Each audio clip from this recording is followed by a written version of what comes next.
All right, guys, we're back out at the property again. We're gonna move down towards the back of the property now. I did come out here a couple days ago and knocked out one area up here in the front, but now I'm ready to get down to the back of the woods. And also went and picked up another back blade for the Ford tractor. I broke the last one on accident, and I got this one fairly cheap, so I'm gonna use, and this one's also heavier too, so once I get trails, I'm just going to use the tractor to just drop this and drag it out I think that's 6 feet. It's just over 5 feet wide, so. But we're going to use the mini bike to get out to the back side of the property, and then once we mark everything, we'll come back up here and we'll snatch this thing up and drive it down there. It's just faster to get this thing down there, so we'll go ahead and jump on this thing and head down there.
Alright guys, so main thing you want to do down here, we gotta still clear all this out, and down to there up to probably that tree right there, and then once that's all knocked down, this is going to be one giant area. And also we're going to go back far this way. I originally did this with this Ford tractor with a back blade, and originally made all these that trail there, and then all this down here. So the goal is now there's some tree stumps out here that actually broke originally. What happened was it caught a tree stump and it bent the arm on the tractor.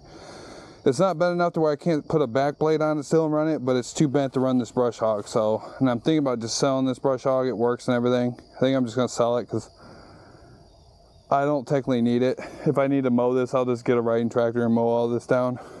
But biggest thing is, like, there's one right here. Just gotta kind of walk this. So yeah, let me know in the comments too, like what other things you guys want to see done with that thing, because there's plenty out here. There's no tractor rim and tire.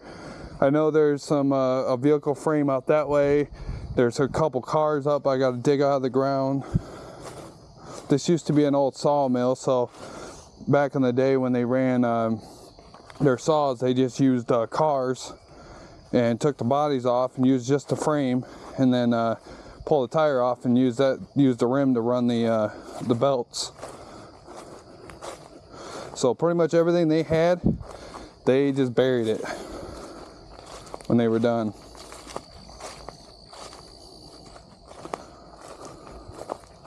I know there's more out here.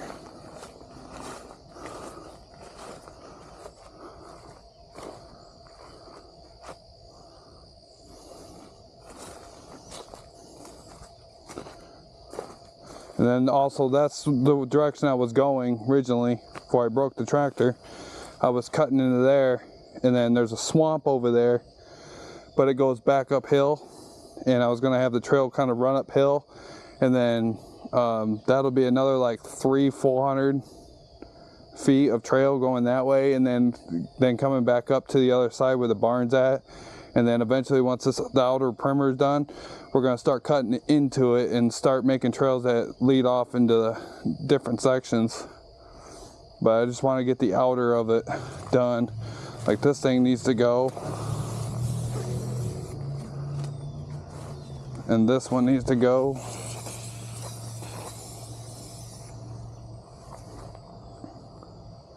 And there's a ton of deer on this property. You're not allowed to hunt on this property, but the funny part is this 11 acres commercial property is actually like a, what is it called, in the city.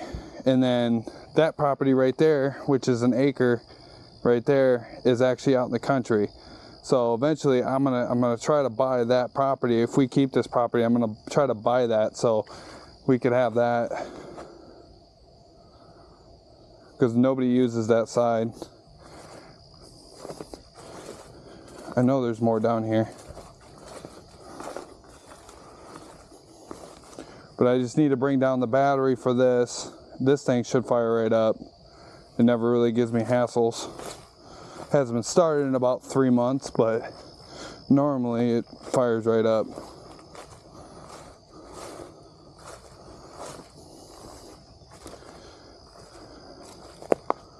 I know there's more stumps out here, I just can't see them.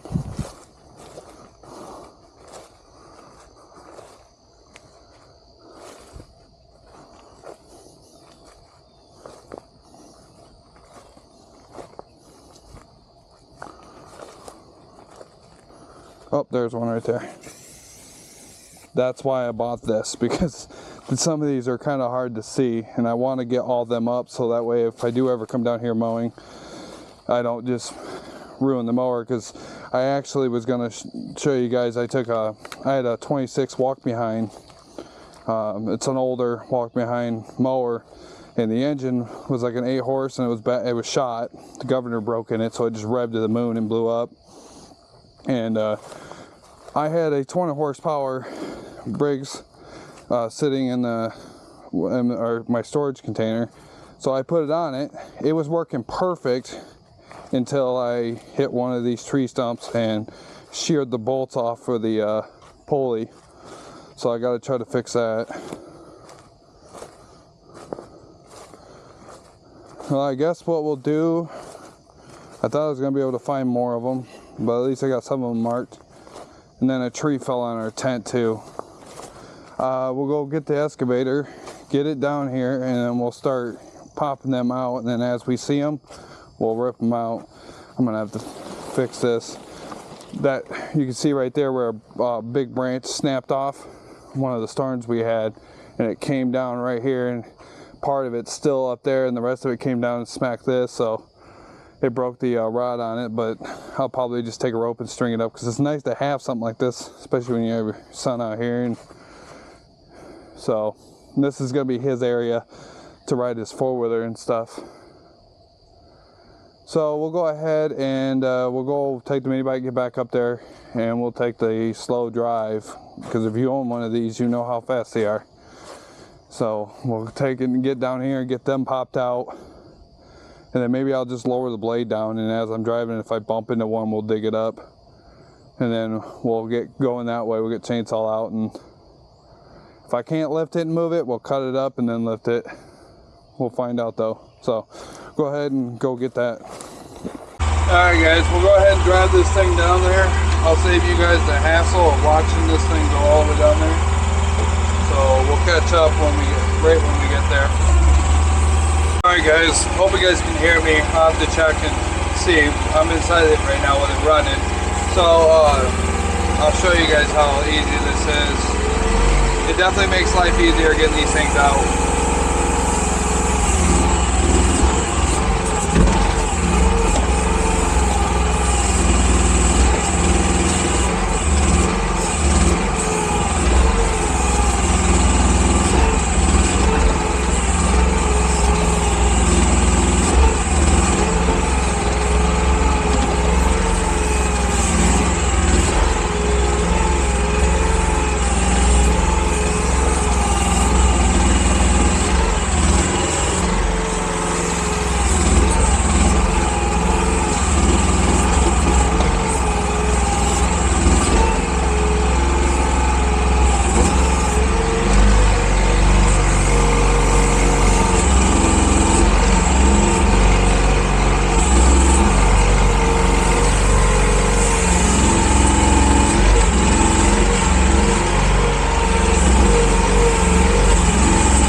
Take the blade, push it all back in.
right, so we got them 2 ripped out, and then we just got these 2 ripped out.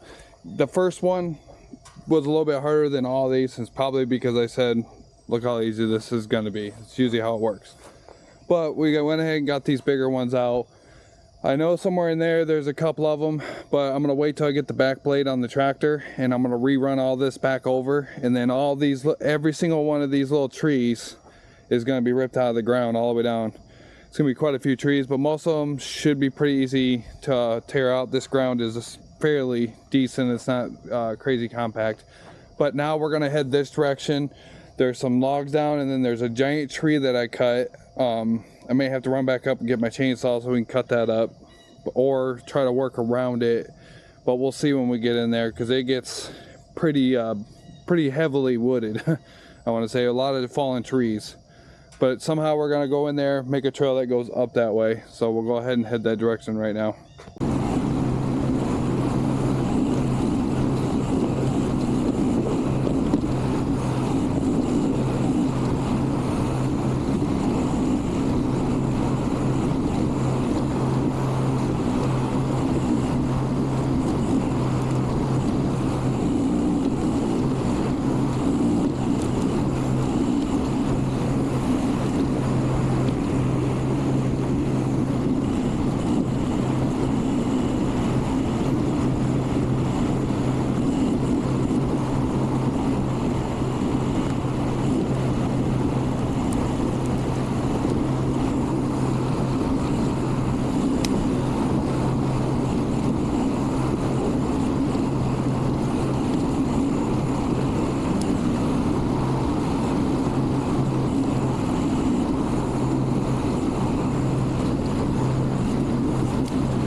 Alright guys, so you see how thick these vines are. All this has got to be ripped out all through here. Now I have run into my first ever problem with this thing. Not sure what it is yet, but I just noticed that it was wet down here and it smells like hydraulic fluid. I came over here to check my level and my level is definitely down. So I have sprung a leak somewhere. I'm not sure where. Now, the fun part begins is I have to try to get this thing to the trailer before it runs out. I'm not sure how fast it's leaking, or if it's me turning is leaking, or if it's the actual track motors are leaking.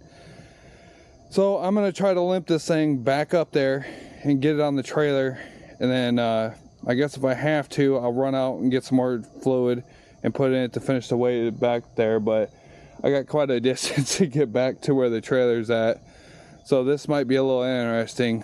I'm not sure where the leak's coming from. I'll have to get that panel off to see, but there's definitely some hydraulic fluid down there. So, well, the venture starts. Let's see if we can get this thing back to the trailer. Okay guys, I made it back up to the truck and the trailer. And now it's just under half. It's not a horrible fast leak, so we're gonna have to get this cover off. I think it's something to do with the the rotating table is leaking. So I'm gonna have to get that cover pulled off, and then we'll go from there. This is the first major issue I've had with this, and I'm up to 21 hours. I'm wondering if a hose or something was rubbing against something else and did it or whatever, but the good thing is I was able to get it up here, so now I can get it on the trailer and it'll just stay on the trailer, and we'll get digging into that. But for right now, I'm gonna get the tractor battery, go get the tractor, get up here, hook onto this, and I can at least get some of that done. We can get that cleared out. But yeah, we'll figure out this problem. And one other thing I was gonna point out is it showed a 0 reading that day, and everything's been good, perfect. But when I got up to, like, yesterday, I got up to like 80 some degrees outside, I noticed they were still, it jumped up to like 15, which I was confused because when it's cold out, it's 0. And all I did is I went through, and right here on this seam here, on there, around the backside here, and then up and around there, I used some the clear weather sealer, and I did that. And I've had that meter going the whole time I've been out here, and 0 readings, and the temp's gone down. So sealing this part of it right here was a major help. So yeah, we'll go ahead and on the next video we'll be digging into this and figure out what happened and fixing it, and hopefully fix it to where it never happens again. Like I said, it's not a crazy fast leak because I was able to make it from the back side of the property up to here. But we'll see what it is. Hope you guys like this video. I'm gonna get this thing fixed as fast as possible, and which I'll have a video of that fixing whatever happened here, so we can get back down there and keep digging into that and get farther up and see what more things this thing can actually do. So. And who knows, maybe whatever happened here is going to help one of you guys fix it or solve yours so this doesn't happen. Because I did notice one other thing is there's no grommet or nothing on this. And this one hose came up and rubbed on here, and it rubbed part of the hose off right there. So I'm probably going to end up having to replace this line, which is right here, which goes, is that my auxiliary? Yeah, let's see, this hose here runs all the way down, it runs my main hydraulic for the bucket. So I'm probably going to end up having to replace this hose too, because it rubbed up against that, or I just keep running it. And problem is, if one of these lines bust, that might actually be a major mess, because it's probably going to blow back up inside the cab. So who knows, we'll see when we fix that. We may just replace that line too. So double check your whole lines coming through here and make sure they're not rubbing on anything. And more than likely, it's probably what happened here, is there's a line rubbing on something. So hope you guys liked the video. Hit that like button, hit the subscribe button, leave me a comment. Thanks for watching.